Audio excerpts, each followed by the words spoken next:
కొట్టుకుంటూ ఎక్కడికి పట్టుకపోయినారు, దక్షిణ ద్వారం దగ్గరికి పట్టుకపోయినారు. ఇది నిన్నటి వరకు మనకంతా కూడా చెప్పాడు. అందుకే పురాణం గారు మళ్ళా చెప్తున్నాడు ప్రతి అధ్యాయానికి కూడా.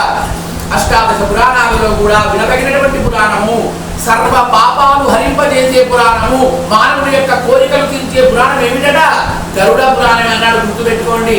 ఇవాళ ఏదో అయ్యగారు చెప్తున్నాడని కాదు, మీరు శ్రద్ధగా ఈ పురాణాన్ని కనుక మీరు వింటే. అందుకే నేను ఏమన్నాను, వ్యాసపీఠము, ముక్కోటి దేవతలు ఇక్కడ కొలువై ఉన్నారు. బ్రాహ్మణుడు నమోస్తు బ్రాహ్మణాయ మహావిష్ణు స్వరూపాయ, విష్ణుమూర్తి అయినటువంటి బ్రాహ్మణుడు వామనావతారంలో వచ్చి ఇక్కడ పురాణ ప్రవచనం చెప్తుంది. నేనన్నాడు యువరాధ్యాయం వస్తుంది, మళ్ళా చెప్తాను. అటువంటి యొక్క ఈ పురాణాన్ని ఎవరైతే శ్రద్ధగా వింటున్నారో అటువంటి వారి సమస్త కోరికలు నేనే తీరుస్తానయ్యా అనే విషయాన్ని కూడా చెప్తున్నాడు. అందుకే ఇది ఎటువంటి పురాణం అన్నాడు? పురాణం గారుడం చేవ పవిత్రం పాపనాశనం, సర్వ పాపాలు హరింపజేసే పురాణము. పవిత్రం పాప శృణ్వతాం కామనాపూరం శ్రోతవ్యం సర్వదైవహి.